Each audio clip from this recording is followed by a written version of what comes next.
మనకు బ్రిటిష్ వాళ్ళ నుండి స్వతంత్రం వచ్చినందుకు గాను ఆగస్టు 15న ఇండిపెండెన్స్ డే జరుపుకుంటున్నాం కదా. ఇలా కేవలం మన దేశాన్నే కాదు, సుమారుగా 65కు పైగా దేశాలను బ్రిటిష్ వాళ్ళు పాలించారు. ఎలా అయితే స్వతంత్రం వచ్చినందుకు మనం ఇండిపెండెన్స్ డే జరుపుకుంటున్నామో, అలా సుమారుగా ప్రతి 7 రోజుల్లో ఒకరోజు ప్రపంచంలో ఏదో ఒక దేశం బ్రిటిష్ వాళ్ళ నుండి స్వతంత్రం వచ్చినందుకు గాను ఇండిపెండెన్స్ డే జరుపుకుంటుందట. అంటే ఏ రేంజ్లో బ్రిటిష్ వాళ్ళు ప్రపంచంలోని దేశాలను పాలించి దోచుకున్నారో అర్థం చేసుకోవచ్చు. ఇక్కడ మీరు చూస్తున్న ఈ చిన్న చేప పేరు డానియోనెల్లా సెరబ్రమ్. ఇది సుమారుగా 10 నుండి 12 మిల్లీమీటర్ల సైజులో ఉంటుంది. అంటే మన చేతి వేళ్ల గోళ్ల కన్నా చిన్నగా ఉంటుంది. కానీ ఇది ఏనుగు కన్నా పెద్ద సౌండ్ చేయగలదు.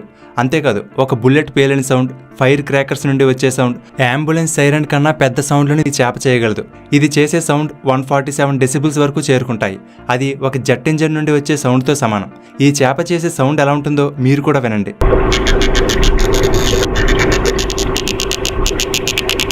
ఇప్పుడు విన్న ఈ సౌండ్ని 10 టైమ్స్ స్లోగా చేసి వింటే ఈ విధంగా ఉంటుంది. ఈ సౌండ్ వచ్చినప్పుడు ఈ చేప బాడీలో ఏం జరుగుతుందో మీరు చూడవచ్చు. ఒక రబ్బర్ బ్యాండ్ని లాగి వదిలితే ఎలా ఉంటుందో అలా ఆ ఫిష్లోని మజిల్ దాని రిబ్ని లాగి వదులుతుంది. అది వెళ్ళి ఆ ఫిష్ బ్లాడర్ మీద తగలడం వల్ల ఈ సౌండ్ వస్తుంది. వర్షాలు ఎక్కువగా పడుతున్నప్పుడు ఉరుములు మెరుపులు వస్తుంటాయి కదా. అలా మొత్తం భూమి మీద చూసుకుంటే ప్రతి సెకనుకు సుమారుగా 44 మెరుపులు వస్తుంటాయి. సాధారణంగా ఒక మెరుపు వచ్చినప్పుడు అది దాదాపుగా 3 నుండి 5 కిలోమీటర్ల పొడవు ఉంటుంది. అయితే 2017లో అమెరికాలో ఒక మెరుపు వచ్చింది. అది ఎంత పొడవుందో తెలుసా? ఏకంగా 829 కిలోమీటర్ల పొడవు ఏర్పడింది. అంటే ఎంత పెద్ద మెరుపై ఉండొచ్చు ఊహించుకోవచ్చు. అందుకే దీనిని మెగా ఫ్లాష్ అని అంటారు.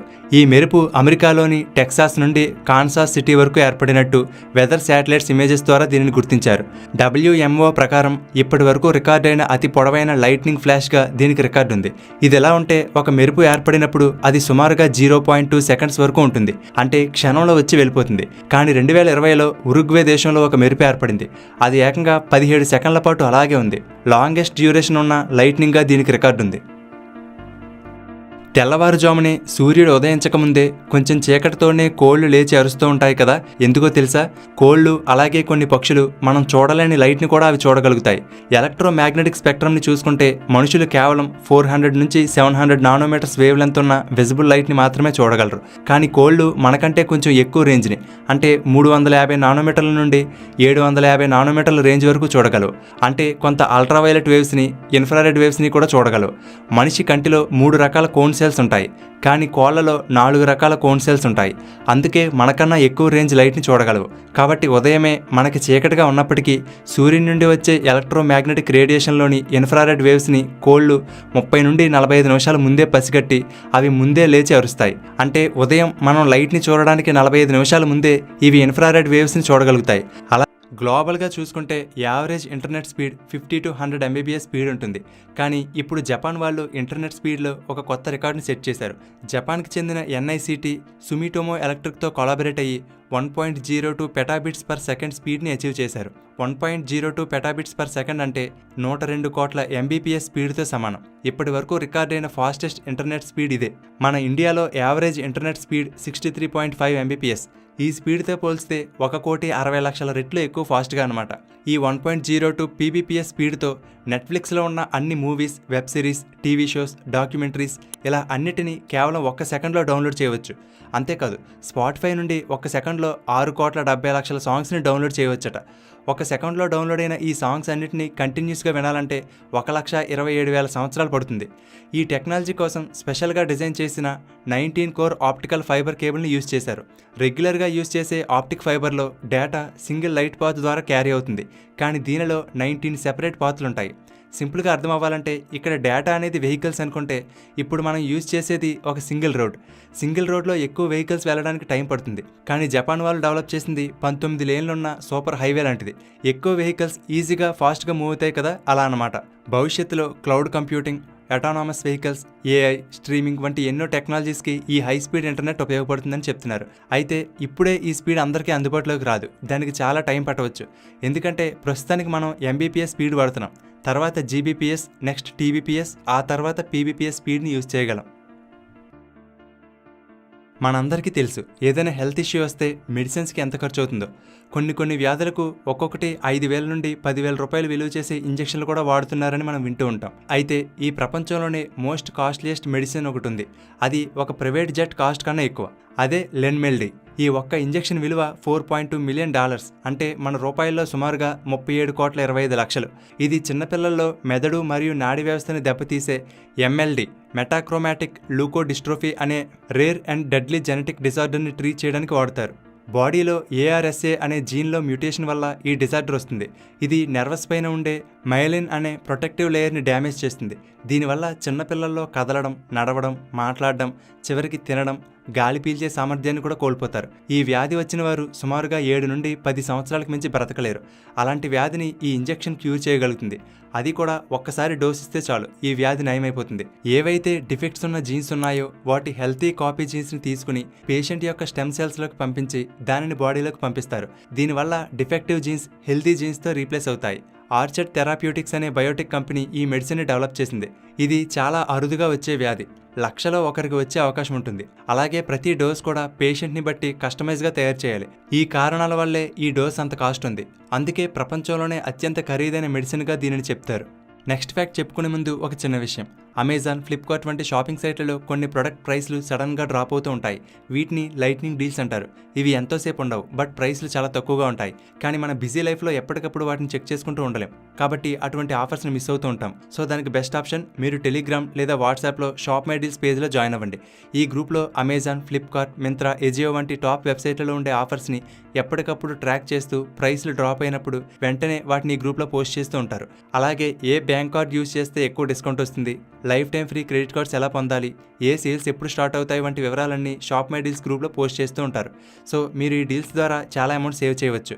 మరి ఇంకెందుకు ఆలస్యం, డిస్క్రిప్షన్లో ఇచ్చిన లింక్ మీద క్లిక్ చేసి కానీ లేదా టెలిగ్రామ్లో షాప్ మై డీల్స్ అని సెర్చ్ చేసి కానీ ఆ గ్రూప్లో జాయిన్ అవ్వండి. లేదా టెలిగ్రామ్ లేని వాళ్ళు డిస్క్రిప్షన్లో ఇచ్చిన వాట్సాప్ లింక్ మీద క్లిక్ చేసి వాట్సాప్ గ్రూప్లో జాయిన్ అవ్వండి. ఎప్పటికప్పుడు మంచి ఆఫర్లను, అప్డేట్లను మిస్ అవ్వకుండా పొందండి. ఈ మధ్యకాలంలో అమెరికా విధిస్తున్న టారిఫ్ల వలన కొన్ని దేశాల మధ్య ఒక రకమైన ట్రేడ్ వార్ జరుగుతుంది కదా. దీనివల్ల ఇంపోర్ట్స్ అండ్ ఎక్స్పోర్ట్స్కి చాలా ఇబ్బంది కలుగుతుంది. ఒకవేళ అన్ని దేశాల మధ్య ఇంపోర్ట్స్ అండ్ ఎక్స్పోర్ట్స్ అన్నీ ఆగిపోయాయి అనుకుందాం. అలాంటప్పుడు ఒక దేశంలోని ప్రజలు బ్రతికి ఉండాలంటే అవసరమయ్యేది ఈ టెక్నాలజీ, గ్యాడ్జెట్స్, మిషన్స్ ఇవి కాదు. మెయిన్ ఉండవలసింది ఫుడ్. కాబట్టి నేచర్ ఫుడ్ అనే సంస్థ ఒక స్టడీ చేసింది. ఒకవేళ అన్ని దేశాల మధ్యలో ఈ ఇంపోర్ట్స్ అండ్ ఎక్స్పోర్ట్స్ మొత్తం ఆగిపోతే ప్రపంచంలో ఉన్న అన్ని దేశాలలో ఏ దేశం ఫుడ్ విషయంలో మరే ఇతర దేశం మీద ఆధారపడకుండా అన్ని రకాల ఆహార పదార్థాలను సొంతంగా పండించుకుని సెల్ఫ్ సస్టైన్ అవ్వగలదు అని. దానికోసం ఫుడ్ ఐటమ్స్ని fruits, vegetables, dairy, meat, fish, starchy staples అంటే కార్బోహైడ్రేట్స్ ఎక్కువగా ఉండే బియ్యం, గోధుమలు, మొక్కజొన్న, మిల్లెట్స్ మొదలైనవి, అలాగే నట్స్, సీడ్స్, లెగ్యూమ్స్ అంటే బఠానీలు, పప్పులు, బీన్స్ ఇలా కొన్ని కేటగిరీలుగా డివైడ్ చేశారు.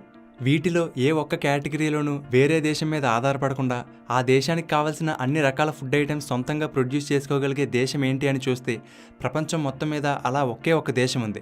అది అమెరికా కాదు, చైనా కాదు, మన ఇండియా కూడా కాదు. సౌత్ అమెరికాలో ఉన్న గయానా అనే దేశం.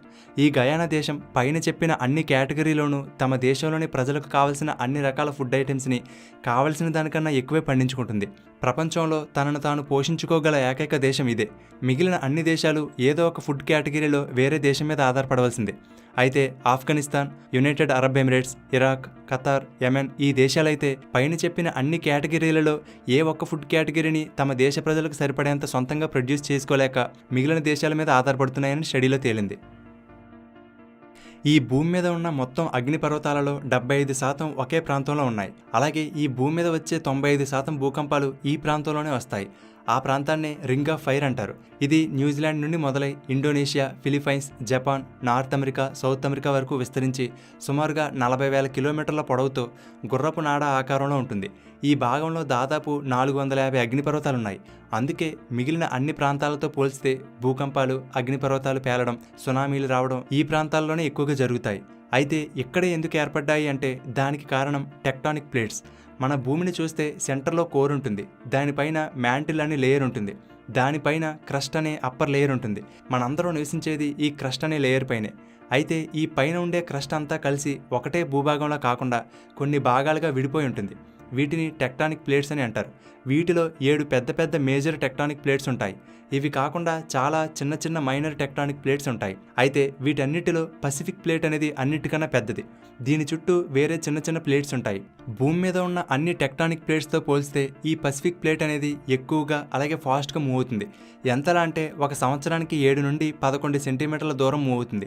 అంటే మన చేతి వేళ్ల గోళ్లు ఎంత వేగంగా పెరుగుతాయో అంతే వేగంగా ఈ పసిఫిక్ ప్లేట్ కూడా కదులుతుంది. ఇది చిన్నగానే అనిపించవచ్చు, కానీ కొన్ని లక్షల సంవత్సరాల నుండి ఇలా కదులుతూ ఉండడం వల్ల పక్కనే ఉన్న వాటిని ఢీకొట్టడం లేదా ఒక ప్లేట్ మీదకు మరొక ప్లేట్ ఎక్కడం వల్ల ఈ భూకంపాలు, సునామీలు, అగ్నిపర్వతాలు పేలడం వంటివి ఈ ప్రాంతంలో ఎక్కువగా జరుగుతాయి. అందుకే ప్రపంచంలోనే మోస్ట్ డేంజరస్ ప్లేస్లో ఈ రింగ్ ఆఫ్ ఫైర్ కూడా ఒకటి.